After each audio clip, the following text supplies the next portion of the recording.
नाशिकमध्ये आदिवासी समाजाचे रोजंदारी कर्मचारी आक्रमक. संतप्त आंदोलकांकडून आदिवासी आयुक्तालयामध्ये शिरण्याचा प्रयत्न. आंदोलक आणि पोलिसांमध्ये झटापट. नाशिकमध्ये आंदोलन करणाऱ्या एका महिला आंदोलकाची तब्येत बिघडली. आंदोलनस्थळी असलेल्या डॉक्टरांकडून महिलेवर उपचार. मतदार यादीमध्ये एकाच महिलेचं 6 वेळा नाव. ठाकरेंच्या शिवसेनेकडून नालासोपारा मतदारसंघातील प्रकार समोर.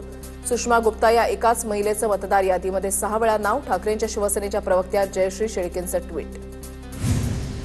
पैठणमध्ये 25,000 मतदारांची 2 ठिकाणी नावं. मतदार याद्यांमधील घोळ समोर. सुनावणी घेऊन मतदारांचं एका ठिकाणचं नाव वगळण्यात येणार. सोलापूरच्या टेंभुर्णीमधील सोलापूर-पुणे महामार्गावर निवडणूक आयोगाच्या विरोधात नागरिक रस्त्यावर. मतदार यादीमध्ये घोळ आढळल्यानं निवडणूक आयोगाच्या विरोधात नागरिकांची घोषणाबाजी.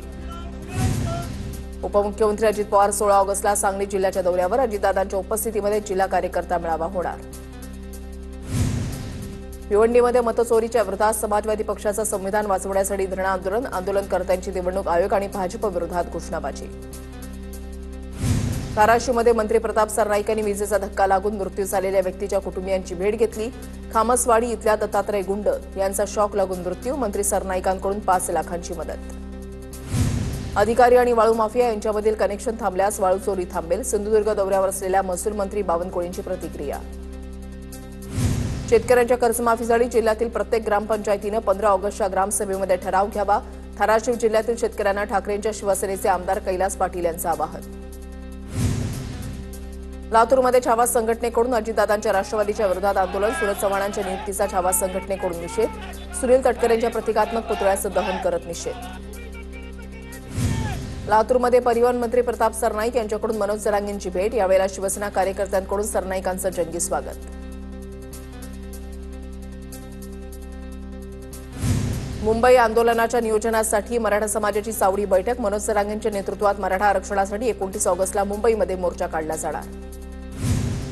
नाशिकच्या चांदवडमध्ये 23 ऑगस्टला काँग्रेसची कांदा परिषद. कांदा परिषदेमधून केंद्र आणि राज्य सरकारवर निशाणा साधणार. कांदा खरेदी घोटाळ्यासंदर्भात काँग्रेस आक्रमक. जळगावच्या मुक्ताईनगरमध्ये जळगाव जिल्हा परिषदेमध्ये नियमबाह्य पद्धतीनं कंत्राटी सुरक्षा रक्षकांची भरती झाल्याचा स्वाभिमानीचा आरोप. कार्यकारी अभियंत्यांच्या खुर्चीला पैशांचा हार घालत स्वाभिमानी संघटनेचं आंदोलन. भाजपा आमदार संजय कुटेंच्या कार चालकाचं संशयास्पद मृत्यू प्रकरण. सीआयडी चौकशीच्या मागणीसाठी सुनीता देशमुखांचं 2 मुलांचं उपोषण सुरू. मात्र प्रशासनाकडून अद्याप दखल नाही. खासदार सुप्रिया सुळेंकडून भीमाशंकरमध्ये आरती करत महापूजा. श्रावण महिना सुरू असल्यानं सुळेंकडून भीमाशंकर ज्योतिर्लिंगाचं दर्शन. नागपुरात अखंड भारत संकल्प दिनानिमित्त सामूहिक वंदे मातरम गायनाचा कार्यक्रम संपन्न. नागपूरच्या सक्करदरा चौकामध्ये करण्यात आलं आयोजन. शेकडो शालेय विद्यार्थ्यांनी गायलं सामूहिक वंदे मातरम. बीडच्या परळीमधील डॉक्टर श्यामाप्रसाद मुखर्जी उड्डाणपूल अजूनही बंदच. कामानिमित्त 15 जुलै ते 5 ऑगस्टपर्यंत पूल बंद करण्यात आला होता. उड्डाणपूल बंद असल्यानं वाहन चालकांना नाहक त्रास. अमरावती जिल्ह्यामध्ये पुन्हा एकदा दमदार पावसाला सुरुवात. पावसामुळे शेती पिकांना मोठा फायदा होणार. 8 दिवसांच्या प्रतीक्षेनंतर नांदेडमध्ये रिमझिम पावसाची हजेरी. नांदेड शहरालगत असलेल्या आसना नदीला पूर. पावसामुळे शेतकऱ्यांना दिलासा. सोलापुरात गेल्या 4 ते 5 दिवसांपासून मुसळधार पावसाची हजेरी. सलग सुरू असलेल्या पावसामुळे नदी नाले तलाव ओढे ओसंडून वाहू लागले. हिप्परगा तलाव पूर्ण क्षमतेनं भरल्यानं सांडव्यातून वाहणाऱ्या पाण्यामुळे शहरातील ओढा ओव्हरफ्लो. दक्षिण सोलापुरातील बक्षी हिप्परगा गावामध्ये पावसामुळे शेतीला तळ्याचं स्वरूप. ओढ्याचं पाणी शेतामध्ये शिरल्यानं पिकं पाण्याखाली. शेतकऱ्यांचं नुकसान.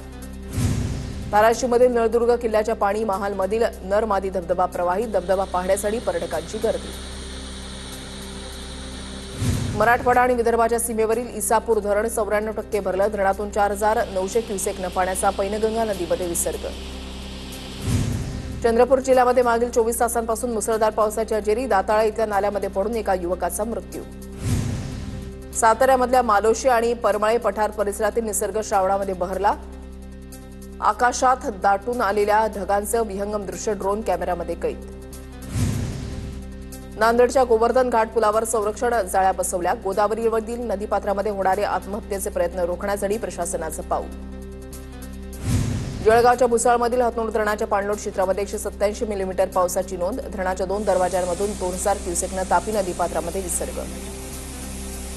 जळगावच्या भडगाव तालुक्यामध्ये 25 दिवसांपासून पावसाची दडी, पाणी अभावी पाचोरा, चाळीसगावमधल्या पिकांची वाढ खुंटली, खरीप हंगाम हातोंडून गेल्यामुळे जाण्याची शक्यता निर्माण झाल्याने शेतकरी चिंतेत. पुण्याच्या भोरमध्ये धरणग्रस्तांच्या विविध मागण्यांसाठी मंत्री विखेंच्या उपस्थितीमध्ये बैठकीमध्ये धरण क्षेत्रातील विविध प्रश्न आणि विकास कामांमधील अडचणी स्थानिकांनी मंत्र्यांसमोर मांडल्या. परभणीमध्ये 2 दिवसांपासून रिमझिम पाऊस, शेंगा लागण्याच्या अवस्थेमध्ये सोयाबीन पिकांना पावसाचा फायदा.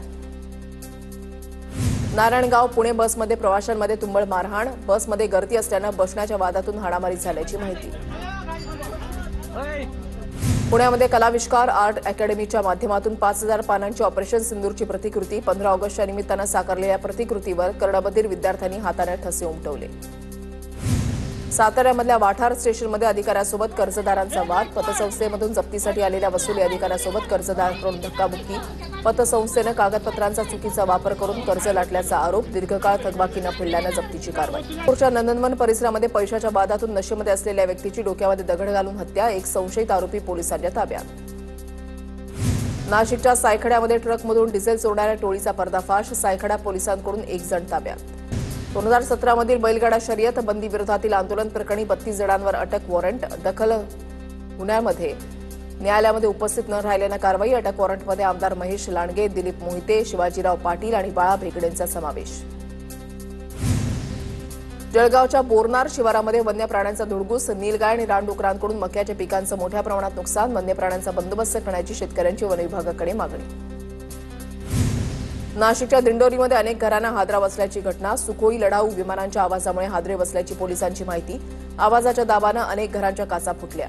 स्वातंत्र्य दिनाच्या पार्श्वभूमीवर जळगाव रेल्वे स्थानकावर मॉक ड्रिल, रेल्वे सुरक्षा बल, लोहमार्ग पोलीस आणि जिल्हा पोलीस दलाच्या वतीनं मॉक ड्रिल.